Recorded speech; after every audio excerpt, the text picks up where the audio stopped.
La primera epístola a los Corintios, capítulo 10, versículo 13, declara: no ha sobrevenido ninguna tentación que no sea común a los hombres. Y fiel es Dios, que no permitirá que seáis tentados más allá de lo que podáis soportar, sino que con la tentación proveerá también la vía de escape, a fin de que podáis resistirla. La Biblia presenta a Daniel como un hombre que, a pesar de vivir en un ambiente pagano, idólatra, seductivo y hostil, resistió con firmeza, dependiendo de Dios, la tentación. Daniel no usó las circunstancias u otros factores atenuantes para justificar o excusar el pecado, la deslealtad a Dios, ni la infidelidad, sino que él, a lo largo de su vida, desde temprana edad hasta el fin de su vida, se mantuvo firme en su devoción y fidelidad a Dios y a su palabra. Y mi objetivo principal en esta ocasión es considerar con ustedes la intensidad de la tentación a la que Daniel y sus amigos fueron expuestos en Babilonia, y cómo ellos resistieron la tentación para honrar y glorificar a Dios en sus vidas. La tentación es siempre una prueba. Cuando Dios prueba al creyente, lo hace para mostrarle su condición espiritual, para formar su carácter, para que se acerque más a Dios, la persona se acerque más a Dios, y para que no se aparte de él. Santiago capítulo 1, versículo 3 y 4, allí dice, voy a citar: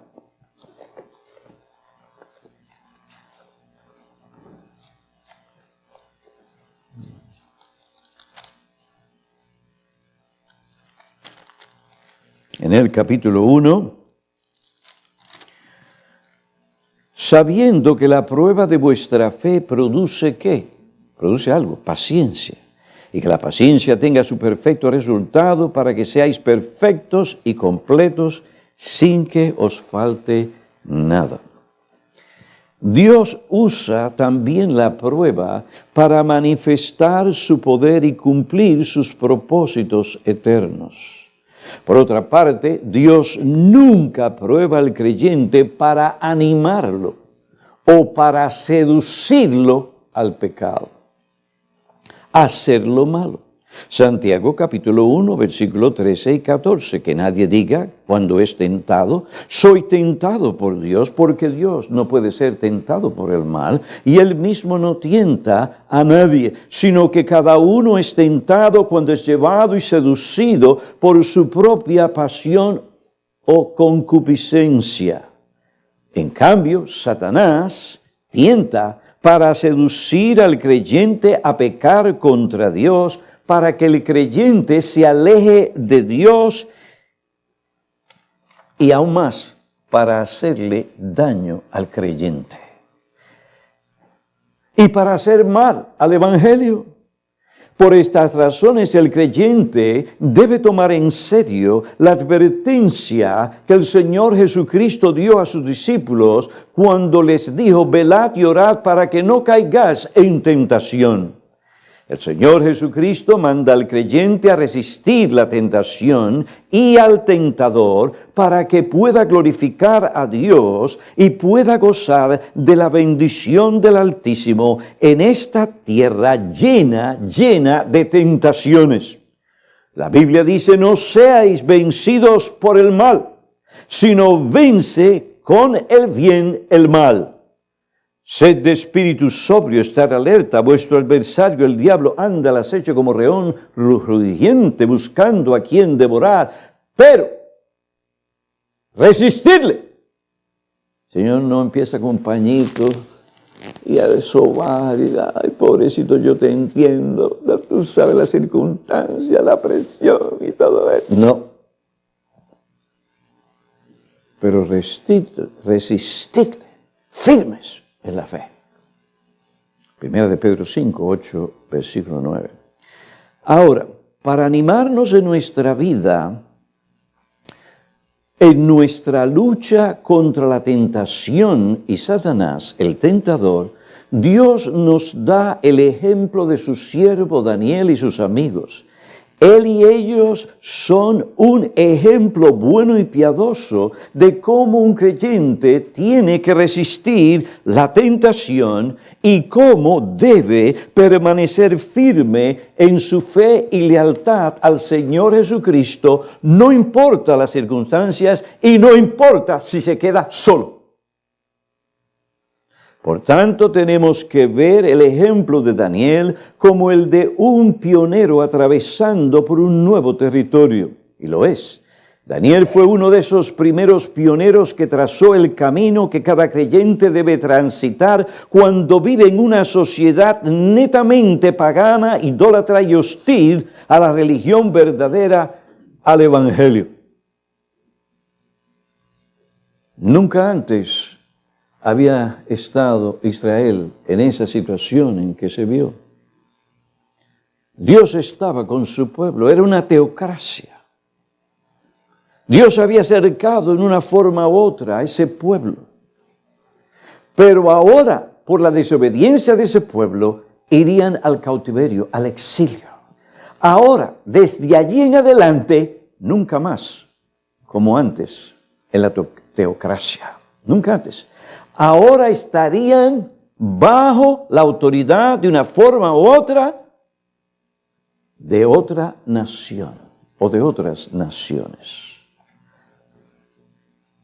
Desde aquel momento el pueblo de Dios estaría bajo el dominio, las influencias de naciones paganas. Las profecías de Daniel advierten y le dicen al pueblo lo que vendrá. Pero aún así Dios está en el cielo y Él es soberano. Nunca más estaría Israel rodeado por las murallas protectoras que anteriormente proporcionaban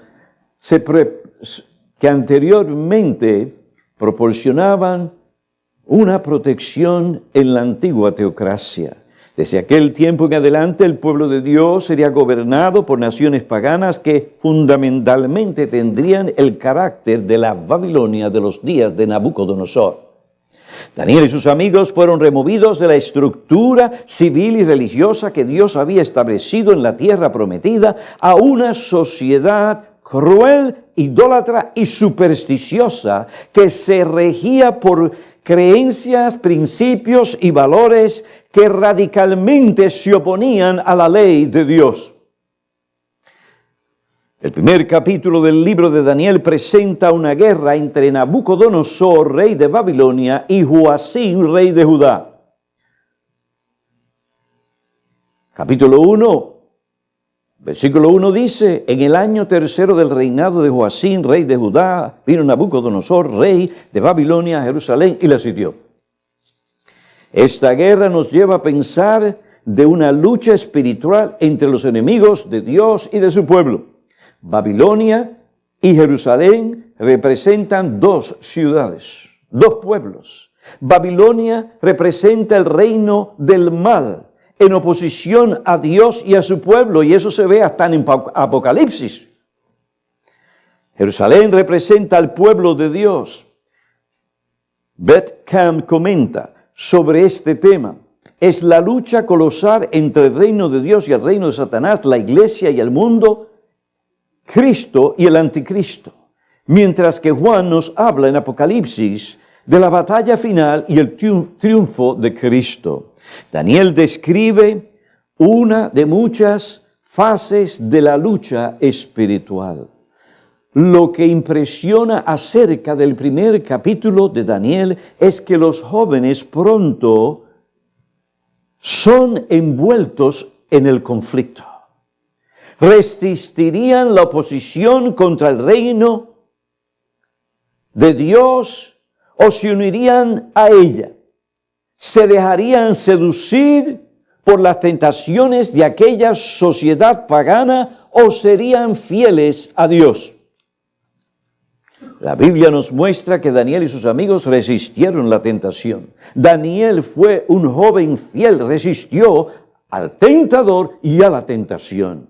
Él, como un precursor, trazó el camino que tú y yo tenemos que seguir cuando vivimos en un ambiente pagano, injusto, inmoral, idólatra y hostil al Evangelio. Hasta aquí hemos considerado en esta serie de sermones el propósito de la tentación. ¿Se acuerdan? Nabucodonosor tenía un plan. Quería convertir a estos chicos en personas paganas, que dejaran las creencias que recibieron y las enseñanzas que recibieron de sus padres, fundadas en la palabra de Dios. ¿Para qué? Rechazando tales cosas, ellos recibieran las filosofías, las normas y la forma de vivir y de pensar de un reino que se oponía radicalmente a Dios y a la verdad.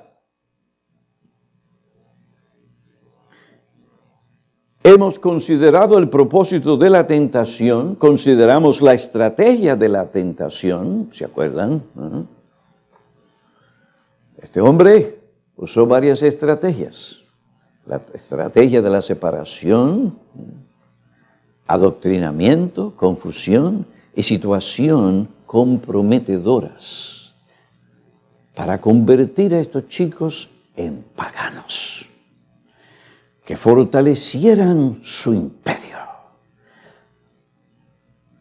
Si tenemos en cuenta lo que la Biblia enseña sobre la tentación y sus implicaciones, podemos concluir que las tentaciones varían en grados. Unas tentaciones son más fuertes en su poder seductor que otras tentaciones. Hubieron varias cosas que intensificaron el poder seductivo de la tentación a la que Daniel y sus amigos y otros jóvenes fueron expuestos en Babilonia. El primer factor que intensificó el poder de la tentación fue que el rey Nabucodonosor asignó la dieta de Daniel y sus amigos y los otros jóvenes. Nada menos que el rey más poderoso del mundo en ese momento.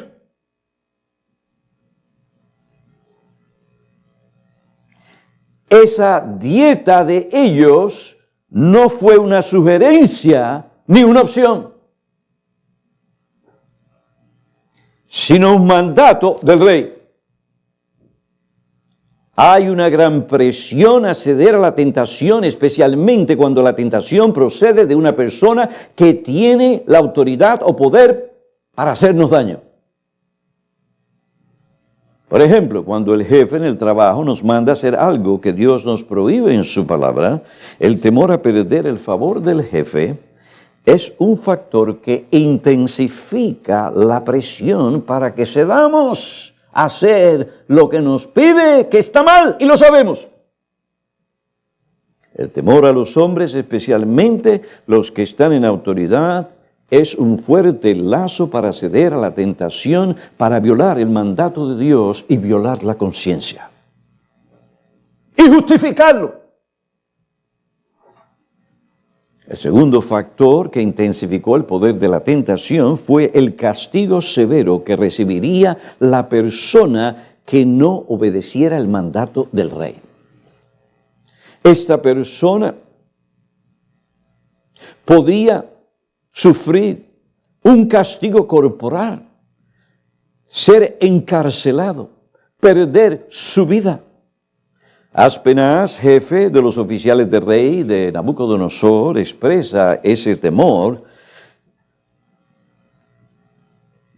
hacia el rey cuando dice en el versículo 10 del capítulo 1 de Daniel: temo a mi señor el rey, porque él ha asignado vuestra comida y vuestra bebida. ¿Por qué ha de ver vuestros rostros más macilentos que los demás jóvenes de vuestra edad? Así pondrías en peligro mi cabeza ante el rey.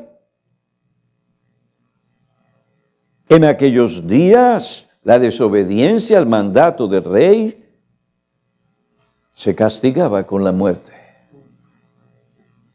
Una de las cosas más importantes es la vida. Y no son pocos los que cederán a cualquier tentación por salvarla. Estos jóvenes arriesgaban su vida si no obedecían al rey o podían sufrir un castigo severo. Su castigo sería usado como un ejemplo para intimidar al resto de los jóvenes y obligarlos a someterse al mandato del rey. Una simple orden del rey hubiese sido suficiente para ejecutarlos. Este factor ponía una presión fuerte sobre Daniel y sus amigos para que ellos comieran los alimentos provistos por el rey. El tercer factor que intensificó la tentación fue el peligro de perder un buen futuro económico y una carrera profesional en un buen trabajo en Babilonia. Si de alguna manera estos jóvenes lograban librarse de ser encarcelados o de perder sus vidas, todavía podían perder la gran oportunidad que el rey les había concedido de una gran o de una buena educación y un seguro futuro económico.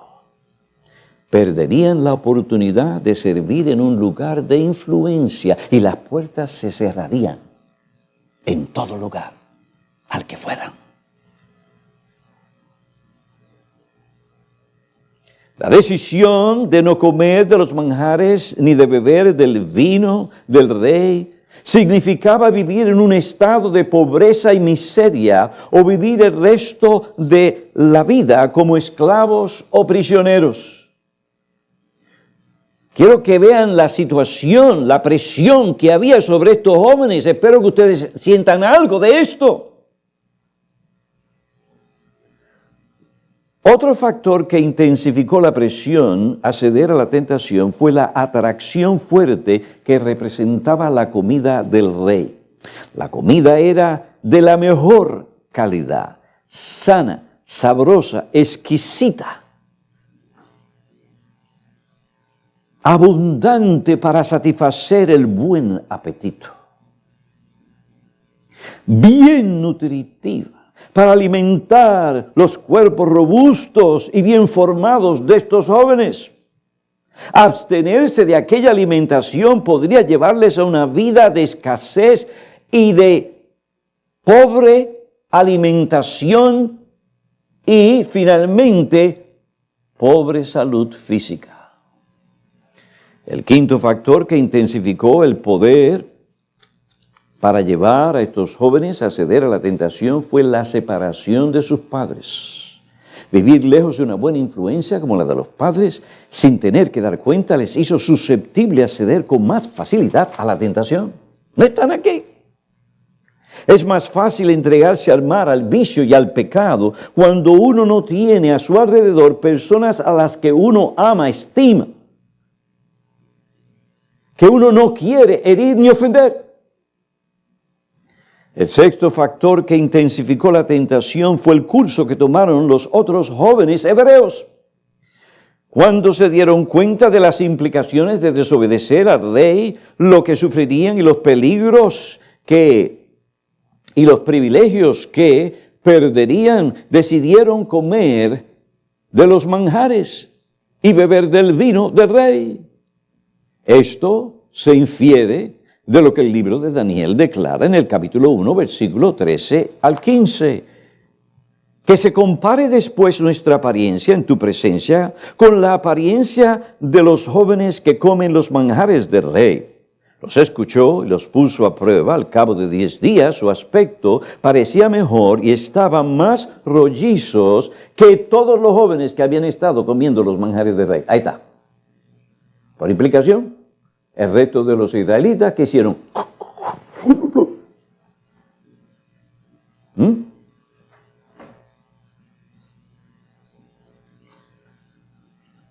el ver que los otros jóvenes habían decidido comer de los manjares del rey, creaba una fuerte presión a imitarlos.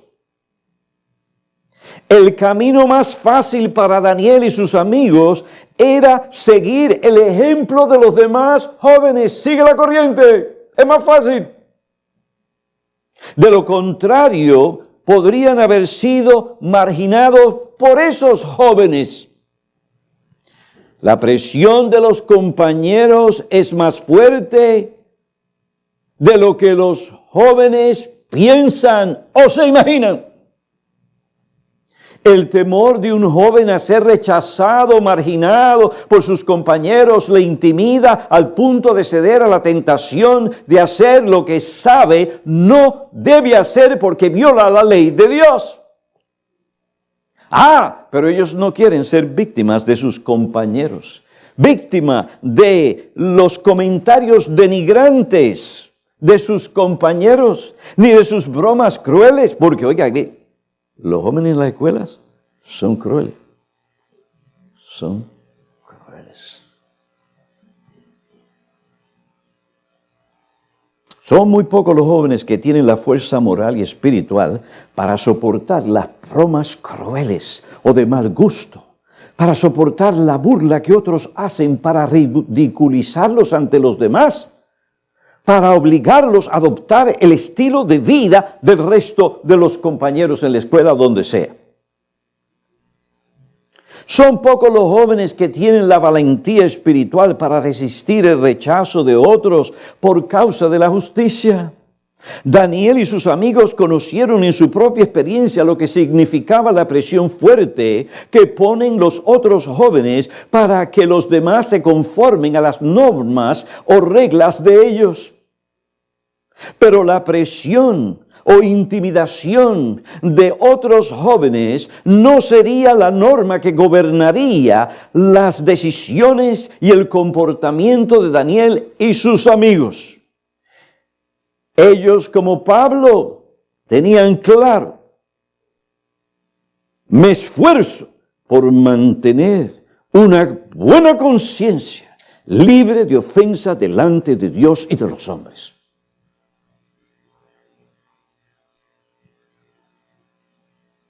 Ellos serían guiados y gobernados por las instrucciones de la Biblia y el ejemplo piadoso de sus padres y de aquellos guías o mentores espirituales que ellos tuvieron, que les guiaron en la fe desde temprana edad. Ellos sabían lo que Proverbios capítulo 1, versículo 8 al 10 declaraba. Ya eso estaba escrito. Oye, hijo mío, la instrucción de tu padre y no abandones la enseñanza de tu madre. Recuerden que el libro de Proverbios principalmente fue escrito para príncipes, para personas o jóvenes en la corte real o los nobles. Sí, para todos, es verdad. Pero principalmente fue escrito Proverbios. Salomón está hablando a su hijo. Oye, hijo mío, la instrucción de tu padre, no abandones la enseñanza de tu madre, porque guirnaldas de gracia son para tu cabeza y collares para tu hijo, para tu cuello. Hijo mío, si los pecadores te quieren seducir, ¿qué le dice Salomón a su hijo, un hombre ya de 40 años de edad, más o menos, algo así? No consientas. Si te quiere llevar por un curso contrario a la instrucción piadosa que los padres o guías espirituales te han impartido, no consientas. Es más, hijo mío, no andes en el camino con ellos. Aparta tu pie de su senda. Capítulo 4, versículo 10. Daniel y sus amigos sabían esto. Fueron instruidos en esto. Aférrate, aparta tu pie de su senda. Y entonces dice en el capítulo 4, versículo 10, oye, hijo mío, recibe mis palabras. Aférrate a la instrucción, no la sueltes, guárdala, porque ella es tu vida. No entres en la senda de los impíos, ni vayas por el camino de los malvados. Evítalo, no pases por él. capítulo 23, versículo 1. Cuando te sientes con un gobernante, considera bien lo que está delante de ti y pon cuchillo a tu garganta. Si eres hombre de mucho apetito, no desees sus manjares, porque es alimento engañoso. Ese alimento del rey era un alimento engañoso. Y estos jóvenes pudieron discernir tal cosa porque sus padres les enseñaron en el temor del Señor la palabra de Dios. No desees sus manjares porque es alimento engañoso. Versículo 6, no comas el pan del egoísta ni desees sus manjares, pues como piensa dentro de sí, así es. Él te dice, come y bebe, pero su corazón no está contigo. Versículo 17, no envidie tu corazón a los pecadores. Antes vive siempre en el temor del Señor. Aunque los padres de Daniel y sus amigos no estaban con ellos en Babilonia, ellos no se dejaron arrastrar por la corriente, por lo que los demás hacían, decían, o por las presiones que ponían sobre ellos. Daniel y sus amigos se aferraron a la instrucción, al consejo bíblico, al ejemplo piadoso de sus padres y guías espirituales en el pueblo de Dios. Joven, escucha, huye de aquel que vive aislado independientemente del consejo, la instrucción o el ejemplo bíblico de tus padres piadosos o de tus guías espirituales. No son esos amigos o esas personas, no son aquellas personas que deben acompañarte o ser tus amigos íntimos. Me acuerdo aquí que nuestro hermano, un pastor allí en España, le dijo a sus hijos, tu amigo y tu amiga es tu papá y tu mamá. En la escuela de Nabucodonosor son tus compañeros, pero no tus amigos. Es decir, amigos íntimos. Uno abre su corazón, ejercen influencia sobre el pensamiento, el corazón. No.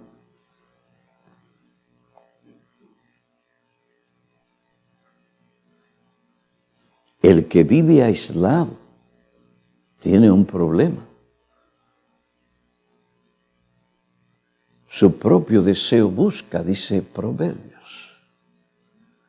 Esa clase de joven, o ese tipo de joven, no te conviene. No es señal de salud espiritual. No es el espíritu que vemos en las Escrituras.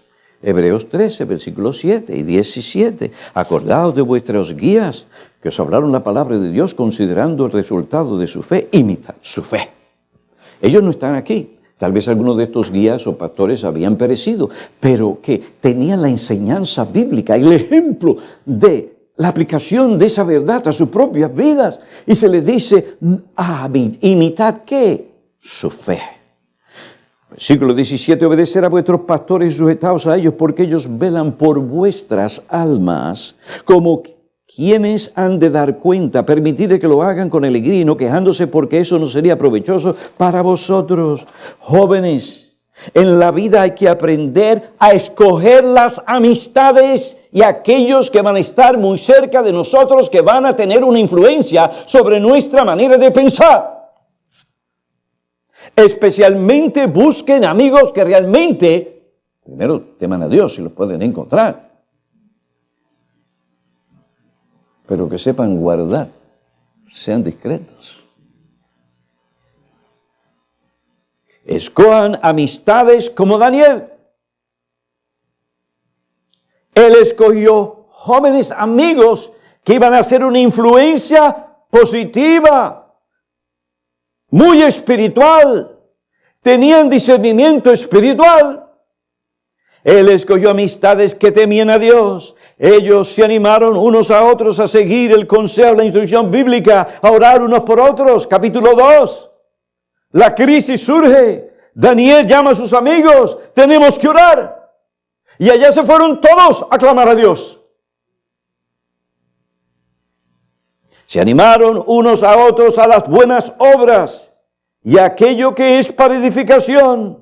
Juntos rehusaron hacer aquello que podría poner en duda su fidelidad y lealtad a Dios. O rehusaron hacer aquello que les asociaría o identificaría con la idolatría o la mundanalidad. Juntos promovieron el bienestar espiritual de cada uno de ellos y juntos en Babilonia glorificaron a Dios y fueron un testimonio poderoso del poder preservador de Dios en Babilonia al resto de los israelitas. Pero que ella es cristiana. El que sea cristiano no quiere decir que puede ser tu mejor amiga o mejor amigo. Si una persona chismosa que se pasa hablando de aquel, del otro, de aquel, olvídate, separación. Eso no quiere decir que no le trates bien, que de vez en cuando estés con la persona, que le hagas bien y todo lo demás, pero con cierta distancia. Pero es que si que se hiera, tal vez aprende que tiene un gran problema. Ese es el problema de nosotros los creyentes. Ay, que no se ofenda, que no se sienta mal. Y la persona sigue pensando que está bien, pero está mal.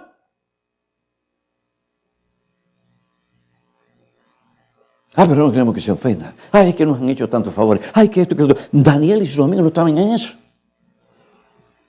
Aquello que les consumía, que era su pasión, era honrar a Dios. Lo hicieron con respeto, lo hicieron con cuidado, lo hicieron sabiamente, pero lo hicieron.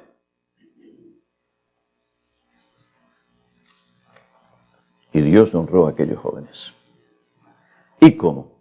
Huye pues de las pasiones juveniles y sigue la justicia, la fe, el amor y la paz con los que invocan al Señor con un camino puro.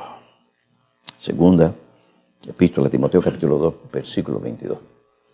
Pastor, ¿qué hacemos con esos compañeros que están así? Exhórtenlos con amor. Amonéstenlos cuando es necesario. Acérquenle, tú no te diste cuenta de esto y de aquello. Y si se empieza a defender, tranquilo, comiéndole al Señor. Porque hay personas que tienen un espíritu defensivo y no se dan cuenta. Y es triste. Es triste porque todo el mundo está pensando no bien de esa persona.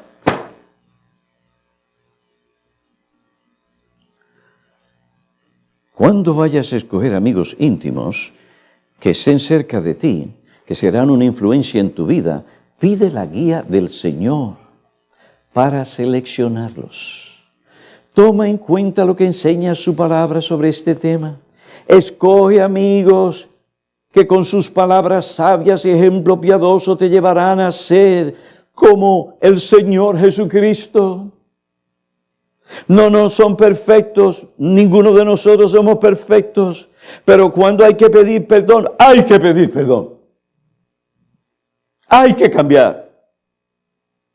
Escoge amigos íntimos que mediante el ejemplo de su propia vida te ayudarán a ser un mejor hombre, una mejor mujer. Escoge amigos que te animarán a acercarte más a Dios, no al mundo. Escoge amigos que no te llamarán cada semana para decirte, ¿viste la última película? Sino que te dirán, he aquí un buen libro que te ayudará a correr la carrera cristiana. Eso no quiere decir que en algún momento no llamemos a nuestro amigo y le diga, mira, vi una buena película. Y, bueno, fuimos, la vimos, ¿cuál es el problema? Fue una buena película. Pero hay jóvenes que viven de película en película. Esa es su vida. No. Amigo mío, he aquí un buen sermón. Oh, mira, escuché esto, aquello, de esta exposición bíblica, me fue de gran ayuda y compartir tal cosa. Escoge amigos íntimos que son personas sanas, que te animarán a participar en actividades o entretenimientos sanos. Al decir estas cosas, esto no significa que no se hablen de otras cosas de la vida, dignas de elogio, honorables, pero que no son los temas predominantes ni la prioridad en la vida de esa persona. Por otra parte, huye de aquellos cuya prioridad es comamos o bebamos porque mañana moriremos. Recuerda, no os dejéis engañar. Las malas compañías corrompen las buenas costumbres. Sed sobrios como conviene, dejad de pecar, porque algunos no tienen el conocimiento de Dios. Pues a la luz de estos factores que intensificaron el poder de la tentación, para que Daniel y sus amigos se dieran a la invitación, o mejor dicho, al poder seductor de la tentación, concluimos que Daniel y sus amigos estaban en una situación muy, muy difícil. Lo más fácil para ellos hubiera sido ceder a la tentación. De todas maneras, nuestros padres no están aquí. ¿Quién se va a enterar? Ellos fácilmente habrían justificado su desobediencia. Estaban bajo una fuerte presión. Humanamente hablando, tenían mucho que perder y mucho que ganar desde una perspectiva humana. Sin embargo, Daniel entendía que ceder a la tentación no solo sería un pecado, sino que le llevaría a negar lo que la Biblia enseña sobre el carácter y las promesas, el poder y la fidelidad de Dios para cumplir todo lo que Él ha prometido.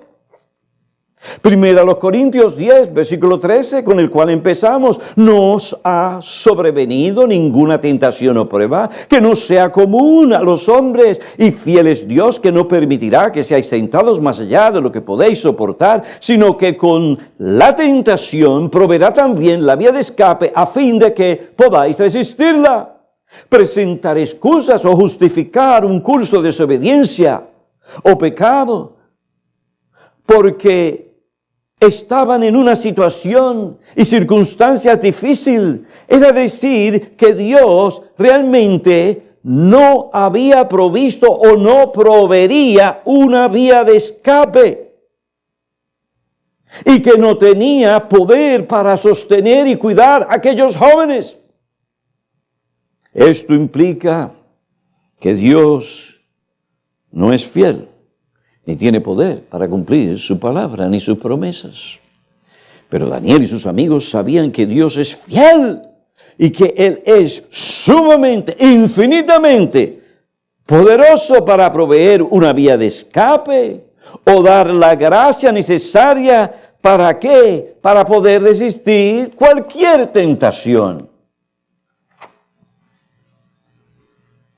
Y para estos jóvenes, lo que yo estoy diciendo aquí, no era cualquier cosa. Eran las normas y la guía de sus vidas. ¿Se acuerdan de la estatua que edificó Nabucodonosor? Y estos amigos de Daniel habían prosperado, estaban en lo último ya. Ganaban buen dinero, tenían buen sueldo. Y todas las cosas que la vida ofrece que son buenas. Pero ¿qué pasa si ustedes no adoran esta imagen? Al que no adore esta imagen, yo voy a echarlos. ¿Dónde? ¿Dónde? En un horno de fuego ardiente. Mire qué ardiente estaba, que hasta las personas que se acercaban a él murieron. ¿Y qué pasó con estos jóvenes? Oh, la respuesta de estos jóvenes es clásica. Nabucodonosor, nosotros no vamos a adorar la estatua. Nuestro Dios es poderoso. ¿Para qué? Para librarnos. Y si no nos libra, ahí está.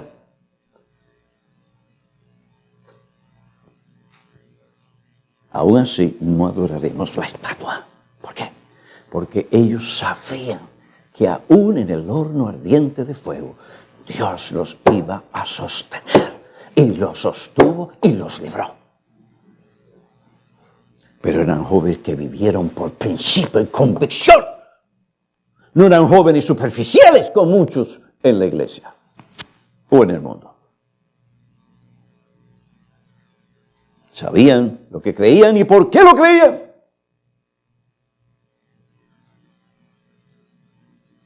Daniel y sus amigos sabían que Dios es fiel e infinitamente poderoso para proveer una vía de escape y dar la gracia necesaria para que ellos pudieran resistir la tentación.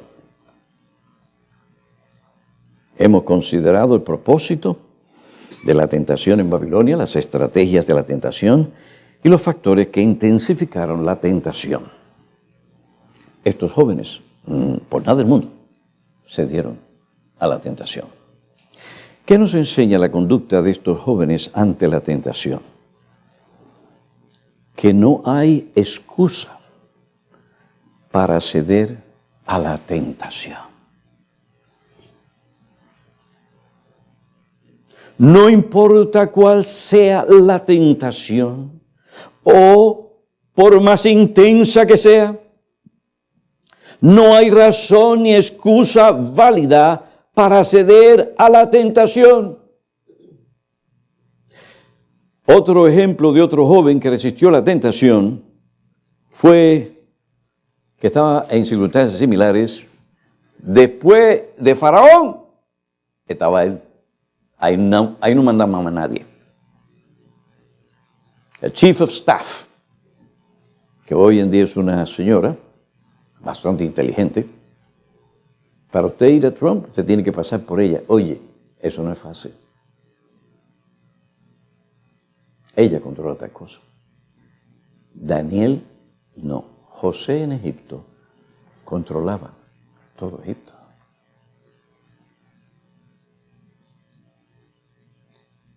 Pero antes de llegar ahí, tuvo que resistir la tentación. Otro joven que resistió la tentación fue José en Egipto. Cuando se presentó la tentación con fuerte intensidad y poder seductor a José en Egipto, él la resistió. Él sabía que ninguna cosa, ni excusa, ni circunstancia, por más peligrosa que sea, justifica pecar contra Dios.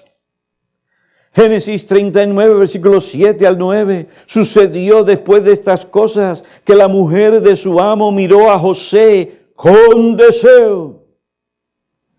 Ahora, yo no me imagino a Potifar haberse casado con una bruja. Yo no me imagino tal cosa. O con una mujer que usted hace así. Yo no me imagino tal cosa. Era, señores, Potifar. Así que probablemente esa era, es más, le ganaba a Cleopatra.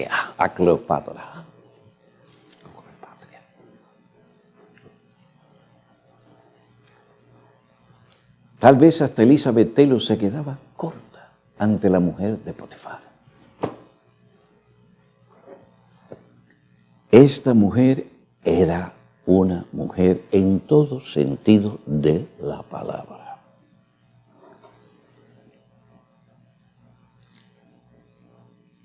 Sucedió después de estas cosas que la mujer de su amo miró a José con deseo. No te lo imagines, la Biblia te lo dice. Acuéstate conmigo. Pero él rehusó y dijo a la mujer de su amo: estando yo aquí, mi amo no se preocupa por nada en la casa y ha puesto en mi mano todo lo que posee. No hay nadie más grande que yo en esta casa y nada me ha rehusado excepto a ti, pues tú eres su mujer. ¿Cómo entonces ibas yo a hacer esta gran maldad y pecar? Observe, no dice Potifar, contra Dios, porque el pecado siempre es primordialmente contra Dios, que es el dador de la ley.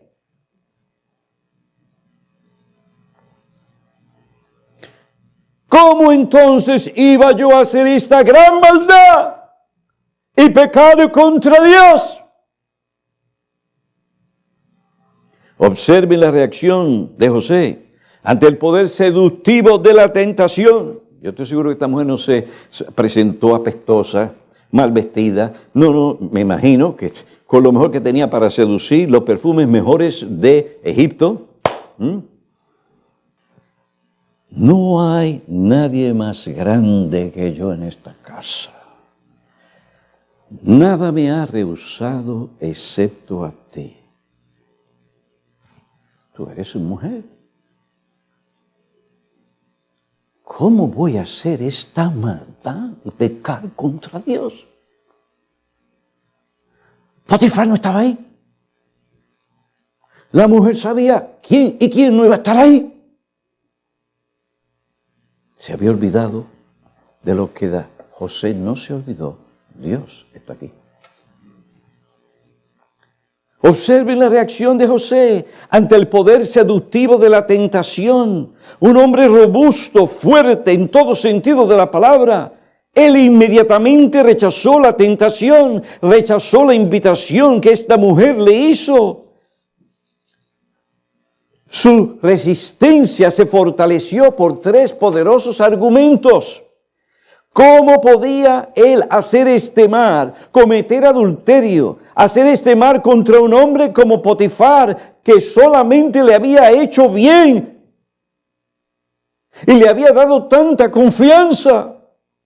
El segundo argumento que fortaleció su resistencia contra la tentación fue el estado civil de esta mujer. Ella era la esposa de Potifar. Tal posición establecía sin la menor duda que ella ni él debían tener una relación romántica, íntima o exclusivamente reservada por la ley moral de Dios para su esposo Potifar. La ley no solo prohíbe adulterio, sino también codiciar a la mujer de tu prójimo.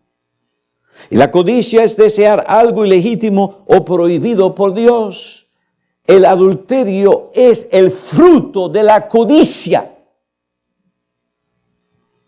La persona no está contenta y codicia.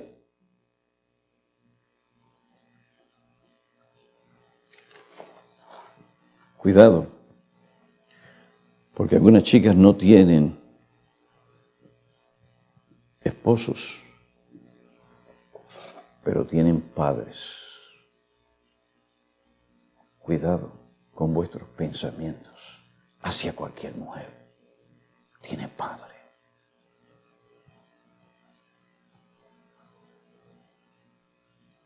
El tercer argumento de mayor importancia que cualquier otro. Estas cosas fortalecieron a este hombre para resistir las tentaciones de aquella mujer, que no era cualquier mujer. Fue que tal acción, tal impureza e inmoralidad sería un mal contra Dios. David se olvidó de eso. Dejó que su codicia lo controlara, lo cecara. Eso quiere decir que ni tú ni yo estamos exentos de caer como un huevo en un sartén por asuntos de codicia y de seducción.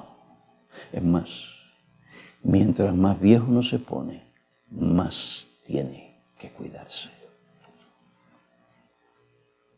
Así que si usted está pensando que yo me caso y ya resolveré los problemas, lo que sea, eso no es así. ¿Cómo entonces iba yo a hacer este gran mal o esta gran maldad contra Dios? Observen, ninguno de estos argumentos convirtieron a esta mujer controlada por la lujuria y ese deseo codicioso por satisfacer su carne. Todo lo que le importaba era satisfacer la lujuria de su corazón. El texto dice que ella insistía día tras día. Mire, pastor, pero es que yo me negué, pero esta mujer insistía. Y llegó un momento, pastor. No me venga con esas excusas baratas. Aquí hay un ejemplo que se puede resistir la tentación, no importa cuántas veces la mujer o el hombre insista. Pero esa mujer había llegado a tal grado de depravación hasta el punto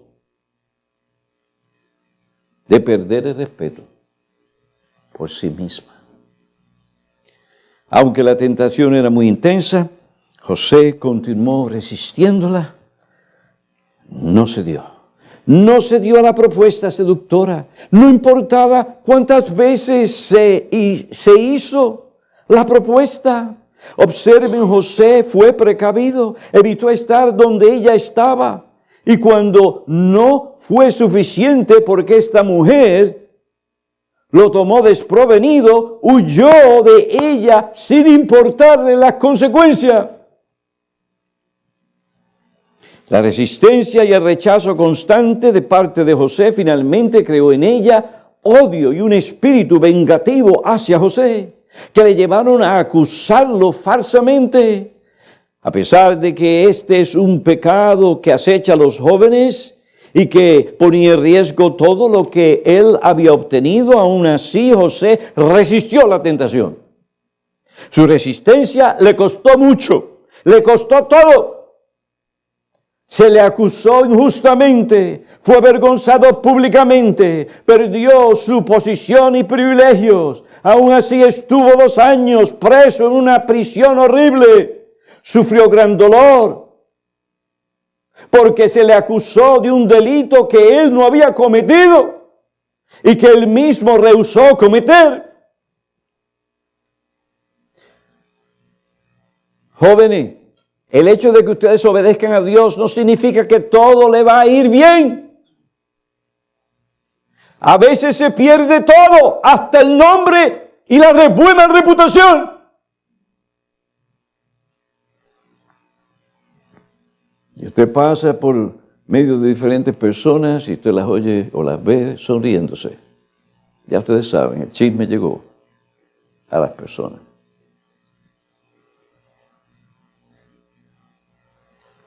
Pero si tú tienes una buena conciencia y has hecho lo que Dios te dijo que tenías que hacer, tienes que estar tranquilo y esperar en Dios, como hizo José. ¿Por qué? Porque tarde o temprano, aquellos que se humillan, Dios los exalta.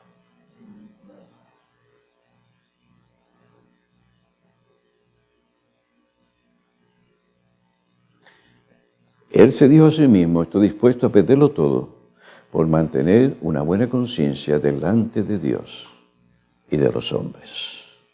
La mejor compañera que nosotros tenemos es nuestra conciencia. Cuando nuestra conciencia nos apoya y nos alaba, porque andamos como tenemos que andar según la ley de Dios, es la mejor compañera. E intentas vivir con una mala conciencia, es la peor compañera. Por eso tienes que estar justificándote y dándole argumentos. Y finalmente endureciendo y decir, cállate la boca. Pero no José. Él entendía que no hay razón ni excusa para pecar contra Dios. Asimismo, Daniel, confiando en Dios, dependiendo de Él, resistió la tentación. A pesar de que los manjares del rey eran exquisitos, él todavía no se dio a la tentación. La resistencia contra la tentación y el pecado fue una de las características sobresalientes de Daniel a través de toda su vida. Entrando ya en edad, cuando se prohibió orar a Dios, no se dejó intimidar por las amenazas del rey. Aunque le costara su vida, no se dio ante la tentación. A pesar de la orden del rey, él continuaría haciendo lo que siempre hacía, lo que Dios le había mandado, y continuó haciéndolo. Capítulo 6, versículo 10. ¿Y le costó qué? Una noche en el calabozo con sus amigos leones. Te va a costar ser fiel al Señor.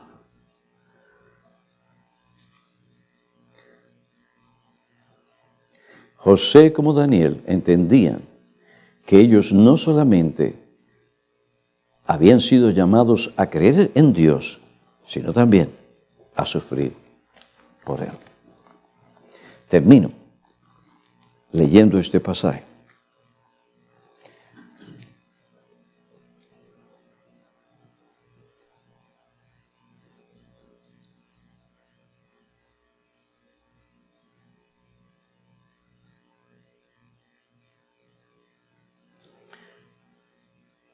Daniel capítulo 1. Dios honró a estos jóvenes. A estos 4 jóvenes Dios les dio conocimiento, inteligencia en toda clase de literatura, sabiduría. Además, Daniel entendía toda clase de visiones y sueños, y al cabo de los días que el rey había fijado para que fueran presentados, el jefe de los oficiales los trajo a Nabucodonosor. El rey habló con ellos, y de entre todos ellos no se halló ninguno como Daniel, Ananías, Misael, Azarías y Azarías. Y entraron pues al servicio del rey. Y en todo asunto de sabiduría y conocimiento que el rey les consultó, los encontró 10 veces superiores a todos los magos y encantadores que había en todo su reino. Y Daniel estuvo allí hasta el año 1 del rey Ciro. Hasta el año en que Ciro era rey, aquel que mandó al pueblo de Dios otra vez a la tierra prometida. Jóvenes, Dios les va a juzgar a ustedes y a mí por lo que hemos oído esta mañana. Yo entiendo que vuestros cuerpos están cansados y todo lo demás, pero les exhorto y les animo, cuando tengan tiempo, a meditar en estas cosas, orar, examinar sus vidas delante de esto que han oído y lo que dice la Biblia, y de vez en cuando tomen el mismo sermón y escúchenlo. No, tienen que oírlo todo a la misma vez. Una parte aquí, una parte allá, con oración. Señor, cuídame, ayúdame. ¿Qué necesita la iglesia de hoy? No necesita más grupos musicales. No necesita más dramas. No necesita más espectáculos. Lo que necesitan son hombres de Dios, como Daniel y sus amigos, que se comprometieron a no contaminarse, a vivir para el Señor, siendo fieles y leales hasta la muerte. Ese es el tipo de joven que esta iglesia necesita y que Dios usa para sostener la verdad, para la bendición y la extensión del reino de Cristo.